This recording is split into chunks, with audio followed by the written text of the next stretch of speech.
Dual channel ABS ಕೊಟ್ಟಿದ್ದಾರೆ, colour LCD display, cruise control ಕೊಟ್ಟಿದ್ದಾರೆ ಗುರು.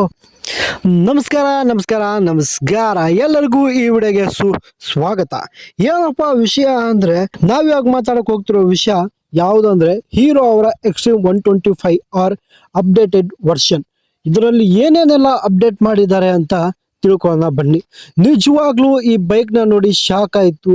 125 segment ಅಲ್ಲಿ ಈ ರೇಂಜಿಗೆ ಬಿಡ್ತಾರೆ ಅಂತ ನಾನು ಕನ್ಸಲ್ಲೂ ಅನ್ಕೊಂಡಿರ್ಲಿಲ್ಲ. ಏನ್ ಗುರು, ಎಕ್ಸ್ಟ್ರೀಮ್ ಅವರು ಅಂದ್ರೆ ಹೀರೋ ಅವರು ಡಿಸೈಡ್ ಮಾಡಿಬಿಟ್ಟಿದ್ದಾರೆ ಅವ್ರ ಕಾಂಪಿಟೇಟರ್ ಯಾರು ಉಳಿಲೇಬಾರ್ದು, ಬಿಸ್ನೆಸ್ ಮಾಡಲೇಬಾರ್ದು ಅಂತ. ಇವ್ರು ಕೊಟ್ಟಿರೋದು ಏನೇನಂದ್ರೆ ಡ್ಯುಯಲ್ ಚಾನೆಲ್ ABS ಕೊಟ್ಟಿದ್ದಾರೆ, ಅದು ಡ್ಯುಯಲ್ ಡಿಸ್ಕು, ಮತ್ತೆ ಕಲರ್ LCD ಡಿಸ್ಪ್ಲೇ. ಆ ಡಿಸ್ಪ್ಲೇ ನೋಡಿದ್ರೇನೆ ಶಾಕ್ ಆಗೋಯ್ತು, ಏನಪ್ಪ ಈ ರೇಂಜ್ ಕೊಟ್ಟಿದ್ದಾರೆ ಅಂತ. ಹಾಗೆ ಇನ್ನೊಂದು ಏನಪ್ಪ ಅಂದರೆ ಕ್ರೂಸ್ ಕಂಟ್ರೋಲ್ ಕೊಟ್ಟಿದ್ದಾರೆ ಗುರು. 125 ಸೆಗ್ಮೆಂಟಲ್ಲಿ ಕ್ರೂಸ್ ಕಂಟ್ರೋಲ್ ಹೆಸರು ಕೇಳಿದ್ರೆ ಶಾಕ್ ಆಗುತ್ತೆ. 125 ಸೆಗ್ಮೆಂಟ್ ಅಲ್ಲಿ ಕೊಟ್ಟಿದಾರಲ್ಲ ಗುರು, ಹೆಂಗೆ ಅಂತ. ಬನ್ನಿ, ಕ್ರೂಸ್ ಕಂಟ್ರೋಲ್ ಅಂದ್ರೆ ಆಲ್ಮೋಸ್ಟ್ ಎಲ್ಲರಿಗೂ ಗೊತ್ತು ಅನ್ಕೊಂತೀರಿ. ಗೊತ್ತಿಲ್ಲದೆ ಇರೋರಿಗೆ ಹೇಳ್ಬಿಡ್ತೀನಿ. ಏನಪ್ಪಾ ಅಂದ್ರೆ ಕ್ರೂಸ್ ಕಂಟ್ರೋಲ್ನ ಆನ್ ಮಾಡ್ಕೊಂಡ್ರೆ ನೀವು ಒಂದು ಸ್ಪೆಸಿಫಿಕ್ ಸ್ಪೀಡ್ನ ಮೇಂಟೈನ್ ಮಾಡ್ಬೋದು. ಅಂದ್ರೆ ನೀವು ಎಷ್ಟು ಲೀಟರ್ ಕೊಡೋ ಅವಶ್ಯಕತೆ ಇಲ್ಲ. ಕ್ರೂಸ್ ಕಂಟ್ರೋಲ್ನ ಆನ್ ಮಾಡಿಕೊಂಡು ಕೈ ಬಿಟ್ಟರು ಕೂಡ ತನ್ನಂತಾನೆ ಅದೇ ಸ್ಪೀಡ್ನ ಗಾಡಿ ಮೇಂಟೈನ್ ಮಾಡ್ಕೊಳ್ಳುತ್ತೆ. ಅದನ್ನು ಕ್ರೂಸ್ ಕಂಟ್ರೋಲ್ ಅಂತಾರೆ. ಆಲ್ಮೋಸ್ಟ್ ಇದು ಎಲ್ಲರಿಗೂ ಗೊತ್ತು. ಕೆಲವರಿಗೆ ಹೊಸದಾಗಿ ನೋಡ್ತಿರೋರಿಗೆ, ಗಾಡಿ ಬಗ್ಗೆ ಅಷ್ಟು ನಾಲೆಜ್ ಇಲ್ಲದವರಿಗೆ ಇರಲಿ ಅಂತ ಹೇಳಿದ್ದು. ಮತ್ತೆ ಏನಪ್ಪಾ ಅಂದ್ರೆ ಇದರಲ್ಲಿ ಡ್ಯುಯಲ್ ಚಾನೆಲ್ ABS ಕೊಟ್ಟಿದ್ದಾರೆ ವಿತ್ ಡ್ಯುಯಲ್ ಡಿಸ್ಕ್. ಎರಡು ಡಿಸ್ಕ್ನ ಫ್ರಂಟ್ ಮತ್ತೆ ಬ್ಯಾಕ್ ಅಲ್ಲಿ ಡಿಸ್ಪ್ಲೇನ ಕೊಟ್ಬಿಟ್ಟವ್ರೆ, ಅದಕ್ಕೆ ABS ಕೊಟ್ಟವ್ರೆ. ಹಾರ್ನೆಟ್ ಅವರು ಇವ್ರನ್ನ ನೋಡಿ, ಅಂದ್ರೆ ಹೊಂಡಾ ಹಾರ್ನೆಟ್ CB 125 ಇವ್ರನ್ನ ನೋಡಿ ಅವರು ಸಿಂಗಲ್ ಚಾನೆಲ್ ABS ನ ಕೊಟ್ಟಿದ್ರು. ಇವರು ನೀವು ನಮ್ಮನ್ನು ನೋಡಿ ಸಿಂಗಲ್ ಚಾನೆಲ್ ABS ಕೊಡ್ತೀರಾ, ನಾವು ಡ್ಯುಯಲ್ ಚಾನೆಲ್ ABS ಕೊಡ್ತೀವಿ ಅಂತ ಹೇಳಿ ಕೊಟ್ಟಿದ್ದಾರೆ. ಅದರ ಜೊತೆಗೆ 3 ಕಲರ್ ಗಳನ್ನ ಲಾಂಚ್ ಮಾಡಿದ್ದಾರೆ. ಡ್ಯುಯಲ್ ಚಾನೆಲ್ ABS ಮಾಡೆಲ್ಗೆ 3 ಕಲರ್ ನ ಬಿಟ್ಟಿದ್ದಾರೆ, ರೆಡ್, ಗ್ರೇ ಹಾಗೆ ಗ್ರೀನ್. ಈ 3 ಕಲರ್ ನೋಡಕ್ ಮಾತ್ರ ಸೈಕ್ ಆಗಿದೆ. ನಾನು ಫೋಟೋ ಹಾಕ್ತೀನಿ, ನೋಡ್ಕೊಳ್ಳಿ. ಈ ಬೈಕ್ ಆಲ್ಮೋಸ್ಟ್ ನನ್ನ ಸುತ್ತಮುತ್ತ ಇರುವ ಯಾವ ಶೋರೂಮ್ ಅಲ್ಲೂ ಕೂಡ ಬಂದಿಲ್ಲ. ಬಂದಿದ್ರೆ ಶೋರೂಮ್ಗೆ ಹೋಗಿ ವಿಡಿಯೋ ಮಾಡ್ತಿದ್ದೆ, ಹಾಗಾಗಿ ಈ ರೀತಿ ಮಾಡ್ತಾ ಇದ್ದೀನಿ.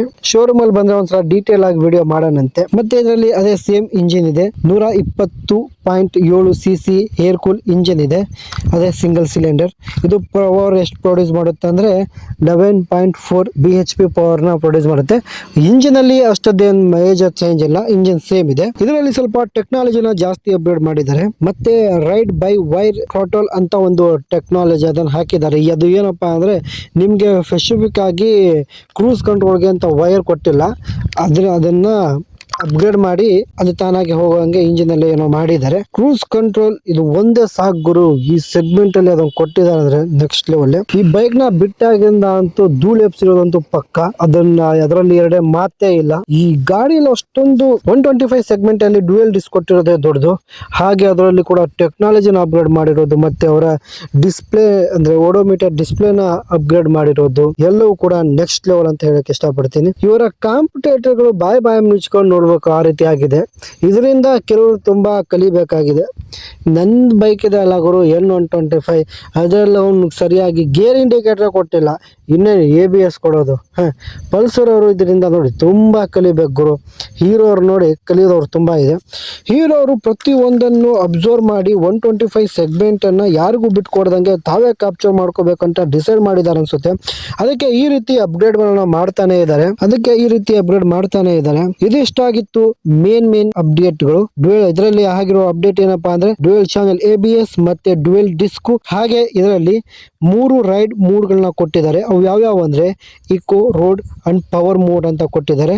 ಹಾಗೆ ಇದರಲ್ಲಿ ಕಲರ್ ಡಿಸ್ಪ್ಲೇನ ಕೊಟ್ಟಿದ್ದಾರೆ, ನ್ಯೂ ಕಲರ್ ಆಪ್ಷನ್ ನ ಕೊಟ್ಟಿದ್ದಾರೆ. ಅದೇ ಹೇಳೋದಲ್ಲ, ರೆಡ್, ಗ್ರೇ, ಗ್ರೀನ್. ಟೆಕ್ನಾಲಜಿ ವಿಷಯಕ್ಕೆ ಬಂದ್ರೆ ಅದೇ ರೈಡ್ ಬೈ ವೈರ್ ಥ್ರಾಟಲ್ ಹಾಗೆ ಕ್ರೂಸ್ ಕಂಟ್ರೋಲ್, ಅದು ಕ್ರೂಸ್ ಕಂಟ್ರೋಲ್ಗೆ ಸಂಬಂಧಪಟ್ಟಿದ್ದು. ಇಷ್ಟರಲ್ಲೇ ಏನಾದರೂ ಈ ಗಾಡಿ ನನಗೆ ರಿವ್ಯೂ ಮಾಡೋಕ್ಕೆ ಸಿಕ್ಕರೆ ಡೆಫಿನೆಟ್ಲಿ ಇದ್ರ ಬಗ್ಗೆ ರಿವ್ಯೂ ಮಾಡಿ ಕ್ಲೀನ್ ಆಗಿ ಇನ್ಫಾರ್ಮೇಶನ್ ಕೊಡ್ತೀನಿ. ಇದಿಷ್ಟು ಮೇನ್ ಅಪ್ಡೇಟ್ಗಳು ನಿಮಗೆ ಬೇಗ ತಿಳಿಸ್ಬೇಕನ್ನಿಸ್ತು, ಅದಕ್ಕೆ ತಿಳಿಸ್ದೆ. ಇದಿಷ್ಟು ಇವತ್ತಿನ ವಿಡಿಯೋ. ಎಲ್ಲರಿಗೆ ಇಷ್ಟ ಆಗಿದೆ ಅನ್ಕೊಂತೀನಿ. ಇಷ್ಟ ಆಗಿದ್ರೆ ಲೈಕ್ ಮಾಡಿ, ಶೇರ್ ಮಾಡಿ, ಹಾಗೆ ಸಬ್ಸ್ಕ್ರೈಬ್ ಮಾಡ್ಕೊಳ್ಳಿ. ಮತ್ತೆ ಸಿಗೋಣ ಮುಂದಿನ ವಿಡಿಯೋದಲ್ಲಿ. ಅಲ್ಲಿವರೆಗೆಲ್ಲರಿಗೂ ಒಳ್ಳೆಯದಾಗಲಿ.